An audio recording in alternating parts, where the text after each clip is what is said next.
വയനാട് മാനന്തവാടിയിൽ കാറിൽ തീ കൊളുത്തി ആത്മഹത്യ ചെയ്ത സംഭവത്തിൽ അന്വേഷണം ഊർജിതം. കെട്ടിടവുമായി ബന്ധപ്പെട്ട് സാമ്പത്തിക ഇടപാടിൽ കരാർ ലംഘനം നടന്നിട്ടുണ്ടെന്ന് സജീറിന്റെ ഭാര്യ സഹോദരൻ 24-നോട് പറഞ്ഞു. 40% പൊള്ളലേറ്റ സജീറിന്റെ ഭാര്യയെ കോഴിക്കോട് മെഡിക്കൽ കോളേജിലേക്ക് മാറ്റി. അതേസമയം സംഭവസ്ഥലത്ത് ഫോറൻസിക് പരിശോധന നടത്തി. സജീറിന്റെ പോസ്റ്റ്മോർട്ടം പൂർത്തിയായി. അദ്ദേഹത്തിന്റെ ജീവിതകാലം മുഴുവനും കഷ്ടപ്പെട്ടുണ്ടാക്കിയ സമ്പാദ്യങ്ങളെല്ലാം വഞ്ചനാപരമായി കൈക്കലാക്കാൻ വേണ്ടി നടത്തിയ ശ്രമത്തിൻ്റെ മനന്നൊന്നാണ് അദ്ദേഹം ഇങ്ങനൊരു കടുംകൈ ചെയ്തത്. ഭാര്യയ്ക്കും 3 മക്കൾക്കുമൊപ്പം മാനന്തവാടി എരുമത്തെരുവിലേക്ക് കാർ ഓടിച്ചാണ് ഇന്നലെ രാത്രി 11 മണിയോടെ സജീർ എത്തിയത്. തുടർന്ന് കാറിൽ കരുതിയ പെട്രോൾ ഒഴിച്ച് സ്വയം തീയിട്ടു. സജീർ തൽക്ഷണം മരിച്ചു. തീ പടരുന്നത് കണ്ടെത്തിയ നാട്ടുകാർ 2 കുട്ടികളെ രക്ഷപ്പെടുത്തി. 40% പൊള്ളലേറ്റ ഭാര്യയും ചെറിയ പരിക്കുകളോടെ 2.5 വയസ്സുള്ള മകളും ചികിത്സയിലാണ്.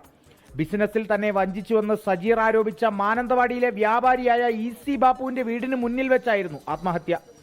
വയനാട് കർണാടക അതിർത്തിയായ കുട്ടയിൽ ബേക്കറി നടത്തുകയായിരുന്നു സജീർ. ഇതിന്റെ ഉടമയുമായുള്ള സാമ്പത്തിക തർക്കമാണ് ആത്മഹത്യക്ക് കാരണമെന്ന് സൂചിപ്പിക്കുന്ന വീഡിയോ സന്ദേശം ബന്ധുക്കൾക്ക് അയച്ച ശേഷമായിരുന്നു ആത്മഹത്യ. അയാൾക്ക് ബിൽഡിങ്ങിന് 25 ലക്ഷം രൂപ തിരിച്ചു തരുമ്പോൾ ഇങ്ങോട്ട് തിരിച്ചു തന്നാൽ മതി എന്ന് പറഞ്ഞാൽ ബിൽഡിംഗ് കൊടുക്കുന്നു. അങ്ങനെ അയാൾക്ക് എന്തില്ല ബിൽഡിംഗ് കൊടുക്കും. ഞാൻ ഫസ്റ്റേ പറഞ്ഞ് പേരോ ബാക്കി വേറെ എഗ്രിമെൻ്റ് ഒന്നും കൊടുക്കാൻ പാടില്ല. ഇപ്പം എന്തില്ല അയാളെന്തില്ല വേറെ ആൾക്കാർക്ക് വേറെ ഇപ്പോൾ ഒരു കൂട്ടത്തിലൊരു പാർട്ടി ബേക്കറി അടിയിൽ ബേക്കറി എടുത്താൽ പേരെന്തില്ല മാറ്റിക്കളഞ്ഞു. എനിക്ക് കുറച്ച് ബാധ്യതയില്ലോണ്ട് മാത്രം ഞാൻ എന്തില്ല ബിൽഡിംഗ് അയാളോട് പറഞ്ഞ് നിങ്ങളെടുത്ത് 1,20,00,000 രൂപ എനിക്ക് മുടക്കുന്നുണ്ട്. 1,20,00,000 രൂപ മുടക്കിൽ നിങ്ങൾ 80 ലക്ഷം രൂപ കൂട്ടി തന്നാൽ മതി, ബാക്കി പോട്ടെ വിഷയമല്ല. അതിനയാൾ നിന്നില്ല. മറ്റൊരു വ്യാപാരിയുടെ പേരും വീഡിയോയിൽ പരാമർശിക്കുന്നുണ്ട്. തനിക്കുള്ള ലക്ഷങ്ങളുടെ ബാധ്യതയും ഈ കുറിപ്പിലുണ്ട്. ഫോറൻസിക് സംഘമെത്തി കാർ പരിശോധിച്ചു. 2 പെട്രോൾ ക്യാനുകൾ കാറിൽ നിന്ന് കണ്ടെടുത്തു.